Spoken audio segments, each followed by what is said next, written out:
آزاد کشمیر بھی فوج نے آزاد نہیں کروایا تھا، قبائل نے آزاد کروایا تھا، سری نگر کے دروازے تک پہنچ گئے تھے۔ تو یہ قبائل تو ہماری فوج تھی، یہ خطہ تو ہمارا پرامن خطہ تھا، اور ہم سب مل کر یہاں پر رہتے تھے، بستے تھے۔ لیکن پھر 2001 میں جب کولن پال نے فون کیا اور مشرف، جنرل مشرف جو حکمران تھا، وہ ایک ٹیلی فون کال پر ڈھیر ہو گیا۔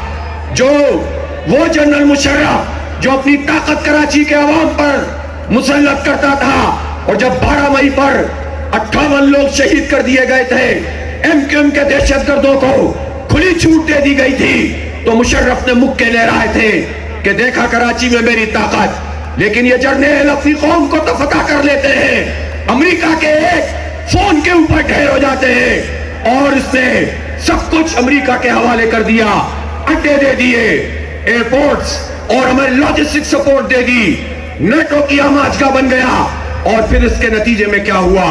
اس کے نتیجے میں بدامنی پھیلی، ڈرون حملے ہونے لگے، دہشت گردی پروان چڑھنے لگی، اور بھارتی راہ اپنا کردار ادا کرنے لگی۔ سی آئی اے گھس گئی، MI6 گھس گئی، یہ سارے ادارے اس نے پاکستان کو کھلواڑ بنا کر رکھ دیا، آماجگاہ بنا لیا، دسترخوان بنا لیا۔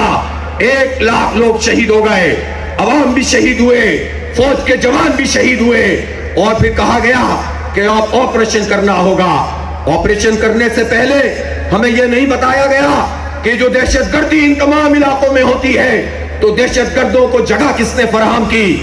یہ تو چلے جائیں، تعلیم کو خریدنا پڑ جائے، صحت کی سہولتیں برباد کرتے چلے جائیں، اور امن بھی یہ نہ دے سکیں، اور پھر یہ کہیں کہ چونکہ امن نہیں ہے لہذا فوجی آپریشن کریں گے۔ تو کیا فوجی آپریشنوں کے ذریعے پوری دنیا میں امن قائم کیا جاتا ہے؟ جس دنیا کی طرف تم دیکھتے ہو، جہاں جا کر جزیرے تم خریدتے ہو، اپنی ملازمتیں پوری کر کے کوئی اٹلی میں چلا جاتا ہے، کوئی امریکہ میں لیکچر دینے لگتا ہے، کوئی سعودی عرب اور 40 ملکوں کی فوج کا سربراہ بن جاتا ہے، اور کوئی آسٹریلیا میں جزیرے خریدنے لگتا ہے۔ تم اپنی ملازمت پوری کر کے چلے جاؤ، اور ہمیں اس آگ میں جھونک دو کہ فوج اور عوام آمنے سامنے آ کر کھڑے ہو جائیں۔ پاکستان اب اس کا متحمل نہیں ہو سکتا۔ امن سے قائم نہیں ہوتا، امن تعلیم دینے سے قائم ہوتا ہے، صحت کی سہولتیں دینے سے قائم ہوتا ہے، لوگوں کو روزگار دینے سے قائم ہوتا ہے، انفراسٹرکچر بنانے سے قائم ہوتا ہے۔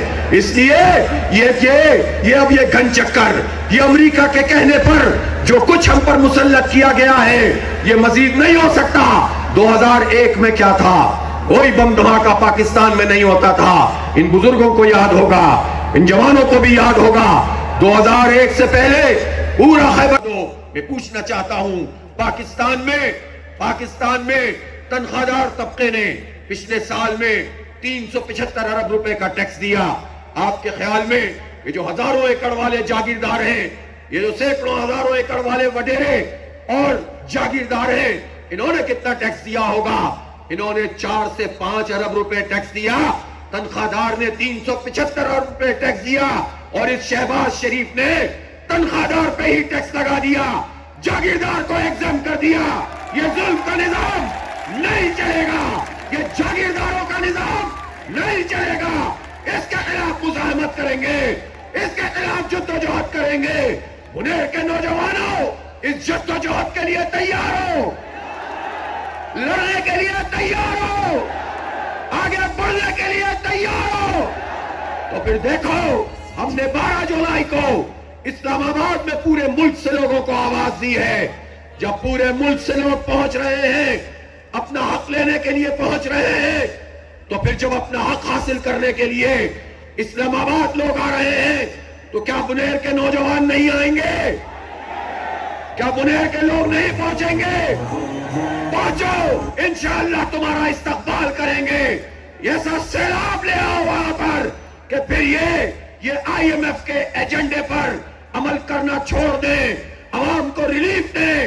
شہباز شریف صاحب، تماشا بہت لگ چکا، بہت فرینڈلی فائر کر لیے، بہت تماشے کر لیے، اپوزیشن کو بھی دیکھ لیا، حکومت کو بھی دیکھ لیا، PDM 1 بھی دیکھ لی، کیئر ٹیکر کے PDM 2 بھی دیکھ لی، اور پی ڈی ایم 3 بھی دیکھ رہے ہیں، پیپلز پارٹی اور نون لیگ یہ آپس میں تماشا لگا کے رکھتے ہیں